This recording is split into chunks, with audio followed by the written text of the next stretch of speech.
Alhamdulillah wassalatu wassalamu ala Rasulillah Sayyidina wa maulana Muhammadan abduhu wa rasuluh wa ala alihi wa sahbihi wa sallama wa baraka tasliman kathiran kathira.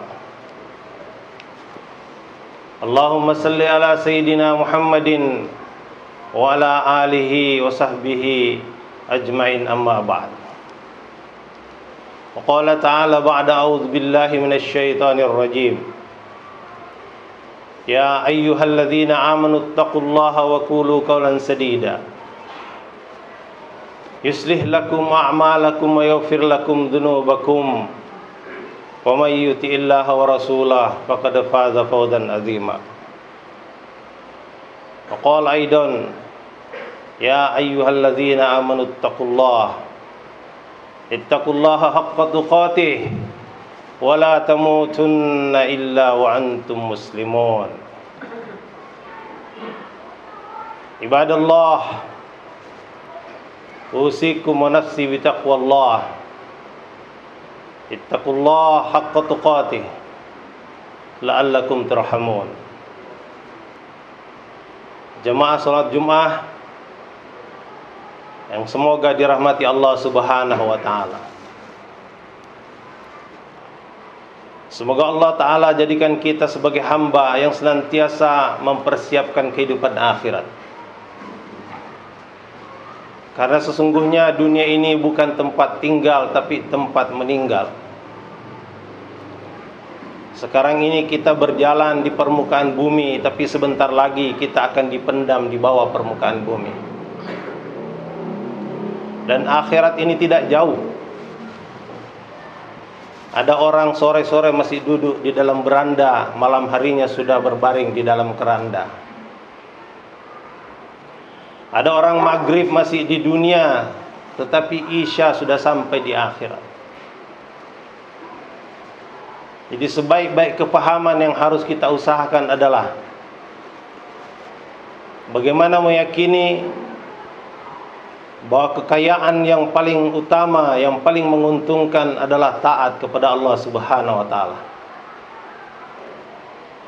Dan kerugian yang paling mengerikan adalah maksiat kepada Allah Subhanahu wa taala. Maka itulah sebabnya kita berkumpul untuk saling memberi nasihat, saling memberi peringatan bahwa mempersiapkan kehidupan akhirat ini adalah satu keniscayaan. Dan kita tidak boleh bermain-main. Bersabda Nabi sallallahu alaihi wasallam, "Al-qayyis man dana nafsahu wa amila lima ba'dal maut." Orang yang cerdas itu bukan orang yang memiliki berbagai macam titel ijazah dari perguruan tinggi. Tapi orang yang cerdas, kata Nabi sallallahu alaihi wasallam, adalah orang yang senantiasa mengawal hawa nafsunya dan mempersiapkan kehidupan akhiratnya dengan mengingat kematian. Hadirin yang mulia, kematian akan datang kepada siapa saja. Orang kaya, orang miskin, orang kota, orang desa, semua akan mati. Walaupun punya senjata yang hebat, walaupun punya kekuatan fisik yang dahsyat, tetapi malaikat maut tidak pernah ada rasa takut untuk mencabut nyawanya. Maka mempersiapkan datangnya kematian ini adalah keniscayaan yang harus kita buat. Mempersiapkan kematian bukan dengan memperluas ladang sawit, memperlebar sawah padi, atau mempertinggi gedung-gedung pencakar langit, memperbanyak tabungan deposito di bank. Bukan begini cara mempersiapkan akhirat yang diajarkan Nabi sallallahu alaihi wasallam. Mempersiapkan akhirat dengan iman, mempersiapkan akhirat dengan mengusahakan kalimat la ilaha illallah agar wujud dalam diri kita. Mengusahakan iman inilah persiapan akhirat, hadirin yang mulia. Dan hadirin, orang-orang dahulu mempersiapkan akhiratnya dengan sungguh-sungguh, karena mereka meyakini bahwa kalau orang memiliki iman, walaupun dia miskin di dunia, nanti di akhirat pasti akan menjadi kaya.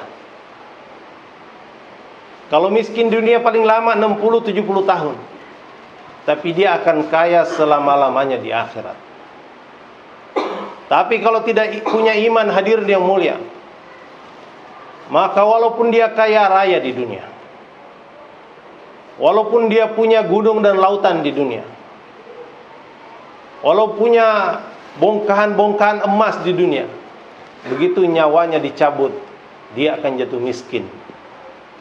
Hilang semua harta kekayaan yang dia usahakan siang dan malam. Letih bertungkus lumut mengejar harta. Tetapi ketika malaikat maut datang menjemput, semua perjuangannya akan sia-sia. Maka bagi orang beriman tidak perlu iri hati kepada orang-orang kaya yang tidak beriman. Justru orang beriman harus kasihan kepada mereka. Melihat usahanya siang dan malam, perjuangannya siang dan malam, tapi ketika mati, tidak ada satu lembar uang yang dia bawa ke dalam kubur, tidak satu bongkahan emas yang menyertainya menghadap Ilahi. Maka hadirin yang mulia, orang-orang yang beriman hendaknya mengusahakan untuk mempertahankan imannya sendiri dengan cara mendakwahkan kalimat iman, membicarakan kebesaran Allah, menghidupkan sunnah-sunnah Rasulullah SAW, menghadiri panggilan muazzin ketika azan dikumandangkan. Inilah cara mempertahankan iman. Dan ada satu beban yang diamanatkan oleh Rasulullah SAW kepada orang beriman, yakni mengajak orang-orang kafir kepada iman.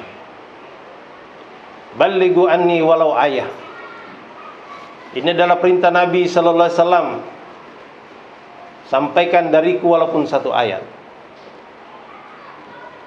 Hari ini kita diberikan alat-alat untuk menyampaikan kalimat itu, berupa handphone, televisi, internet dan sebagainya. Itu alat diberikan oleh Allah Subhanahu wa taala juga. Maksudnya agar kita gunakan untuk mengajak manusia taat kepada Allah Subhanahu wa taala. Tapi hari ini banyak orang salah menggunakan alat-alat itu. Menggunakannya untuk mengajak manusia lalai dari Allah Subhanahu wa taala. Ini akan mendatangkan musibah nanti di dalam kubur, mendatangkan musibah nanti di padang mahsyar, mendatangkan musibah nanti melewati jembatan sirat, dan yang paling menyedihkan nanti apabila tidak sempat sampai ke dalam surganya Allah Subhanahu wa taala. Hadirin yang mulia, orang-orang beriman ini akan diuji. Ahasiban nasu ayyutraku ayyaqulu amanna wa hum la yuftanun. Apakah orang beriman ini merasa dirinya dibiarkan mengatakan aku beriman, sedangkan dia tidak diuji? Akan diuji, hadirin.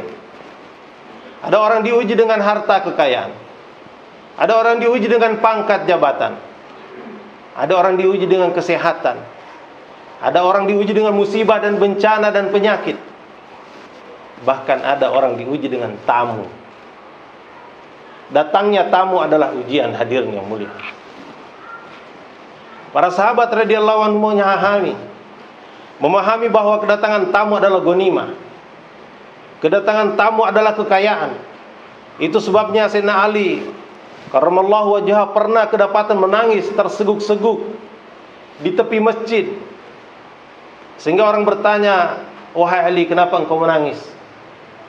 Sayyidina Ali katakan, "Aku curiga mungkin aku telah melakukan kesalahan, sehingga selama 7 hari ini Allah Ta'ala tidak kirimkan tamu ke rumah saya." Selama 7 hari tidak ada tamu datang ke rumah sahabat, mereka sedih, mereka berduka cita, mereka menangis, mereka curiga terhadap dirinya mungkin telah berbuat kesalahan. Kenapa tamu tidak dikirim Allah datang ke rumahnya? Karena mereka memahami tamu ini adalah ghanimah. Satu orang tamu datang ke rumah, maka dia katakan ini membawa 1000 rahmat. Dan kepergian tamu ini membawa dosa-dosa tuan rumah.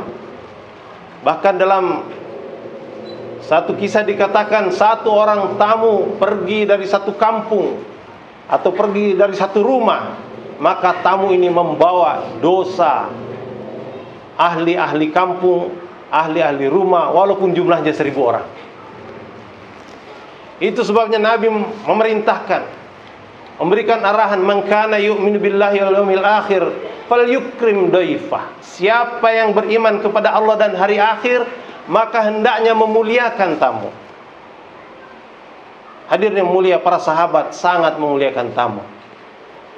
Ketika tamu-tamu muhajirin dari Mekkah datang ke Madinah, di antaranya ada yang memanjat pohon kurma, memanjat dan menyanyikan lagu Tola al-Badru alaina,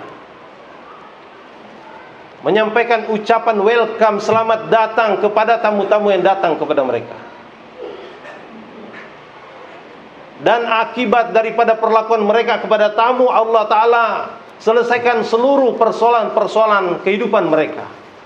Persoalan ekonomi mereka selesai, persoalan sosial mereka selesai, persoalan politik mereka selesai, persoalan keamanan mereka selesai, persoalan pendidikan mereka selesai. Sahabat dahulu jahil, tapi dengan mereka beriman kepada Allah Ta'ala, dibuktikan dengan memuliakan tamu, maka Allah rubah mereka menjadi orang paling alim sedunia. Dulu mereka degil, tapi dengan mereka beriman kepada Allah Ta'ala, memuliakan tamu, mereka berubah menjadi orang yang beradab. Dulu mereka musuhan, berubah menjadi kasih sayang. Dulu mereka miskin, berubah menjadi kaya raya. Allah lunaskan hutang-hutang mereka. Allah jadikan mereka sebagai penguasa berbagai negara di seluruh dunia. Dan ini pernah terjadi beberapa bulan yang lalu di Indonesia, saudara. Ketika kepala-kepala negara dari berbagai dunia akan datang ke Indonesia, maka seluruh Indonesia ini bergembira. Dari Sabang sampai Merauke memasang spanduk-spanduk welcome, selamat datang kepada peserta G20. Ada 34 provinsi di Indonesia, semuanya memasang ucapan selamat datang peserta G20. Padahal mereka datang ke hanya satu provinsi. Ada 514 kabupaten dan kota di seluruh Indonesia, seluruhnya memasang ucapan selamat datang peserta G20. Padahal dia hanya datang ke satu kota. 17.000 pulau di Indonesia itu memasang ucapan selamat datang kepada peserta G20. Tetapi mereka datang hanya ke satu pulau. Tanda gembiranya akan kedatangan tamu. Dan ketika tamu itu datang dari pesawat, disambut oleh kepala negara, disambut oleh menteri, disambut oleh pejabat-pejabat angkatan bersenjata, disambut oleh seluruh rakyat. Tari-tarian dibentangkan sebagai tanda kegembiraan. Kemudian dibawa ke tempat tidur yang empuk, disediakan makanan yang lezat. Hadirnya mulia, ini adalah tamu negara, ini adalah tamu presiden. Kalau pengurus-pengurus masjid hadir ini, kalau pengurus-pengurus masjid di seluruh Indonesia ini menyambut kedatangan tamu-tamu Allah yang datang ke masjid, menyambut mereka di depan pintu, ketua DKM ada di situ, pengurus masjid ada di situ, sekretaris bendahara, tukang pukul beduk ada di situ, muazzin ada di situ, menyambut kedatangan tamu-tamu Allah Subhanahu wa taala, maka Allah akan selesaikan berbagai masalah di seluruh Indonesia. Hadirin yang mulia, dengan keberkahan bangsa Indonesia menyambut tamu, maka Allah Ta'ala gerakkan hati Amerika, gerakkan hati Jerman, gerakkan hati Itali, gerakkan hati Australia untuk melunaskan hutang-hutang negara Republik Indonesia. Berapa jumlahnya? 5 triliun, hadirin yang mulia. 5 triliun itu bukan sedikit. APBD Provinsi Bengkulu hanya 3 triliun 1 tahun. APBD Kota Bengkulu itu 1,1 triliun. Jadi 4 kali lebih, hampir 5 kali. APBD 5 triliun dibebaskan. Hutang negara kita. Keberkahan menyambut tamu. Untuk masang spanduk, baliho, ucapan selamat datang mungkin tidak habis 100 miliar. Tapi Allah hapuskan hutangnya 5 triliun. Ini pelajaran dari dulu, dari zaman Nabi SAW sampai hari ini. Keberkahan menyambut tamu itu telah ada sebagai fakta nyata. Kalau kita ingin hutang-hutang kita dilunasi, satu keluarga hutangnya dilunasi, satu perusahaan hutangnya dilunasi, satu negara hutangnya dilunasi, maka sambutlah tamu-tamu dengan senyum. Jangan cemberut dengan kedatangan tamu. Ini perintah Nabi sallallahu alaihi wasallam. Semoga Allah berikan kefahaman. Barakallahu lakum fil Qur'anil azim wa nafa'ni wa iyyakum bima fihi min ayatil dzikril hakim wa taqabbala minni ma kuntum tilawatahu innahu huwal ghafurur rahim.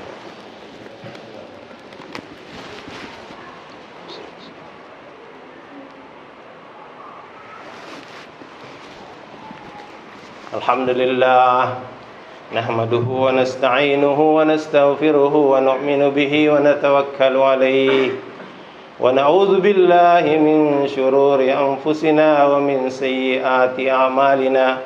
May yahdihillahu fala mudilla lahu wa may yudlilhu fala hadiya lahu. Asyhadu an la ilaha illallah wahdahu la syarika lahu wa asyhadu anna sayyidana wa nabiyyana Muhammadan abduhu wa rasuluh sallallahu ta'ala alaihi wa ala alihi wa sahbihi wa baraka wa sallama tasliman katsiran katsira. Wa qala ta'ala ba'da a'udzu billahi minasyaitonir rajim. Ya ayyuhalladzina amanu ittaqullaha haqqa tuqatih wa la tamutunna illa wa antum muslimun. Fa ayyuhal hadirun rahimakumullah, usikum wa nafsi bitaqwallah. Ittaqullaha haqqa tuqatih wa la tamutunna illa wa antum muslimun. Allahumma fir lil mu'minina wal mu'minat wal muslimina wal muslimat al ahya'i minhum wal amwat. Allahumma fir li ummati Muhammadin sallallahu alaihi wasallam ma taqaddama min zambiha wa ma ta'akhkhar wa ma asarrat wa ma a'lanat. Allahumma shrah sudurana lil Islam. Allahumma habbib ilaina al iman wa zayyinhu fi qulubina wa karrih ilaina al kufra wal fusuq wal isyan waj'alna minar rasyidin. Rabbana hab lana min azwajina wa dhurriyyatina qurrata a'yun waj'alna lil muttaqina imama. Rabbana atina fid dunya hasanah wa fil akhirati hasanah wa qina azaban nar. Subhana rabbika rabbil izzati amma yasifun wa salamun al mursalin walhamdulillahi rabbil alamin. Ibadallah, innallaha ya'muru bil 'adli wal ihsan wa ita'i dzil qurba wa yanha 'anil fahsya'i wal munkari wal baghi ya'idukum la'allakum tadhakkarun wa la dzikrullahi akbar. Aqimissalah.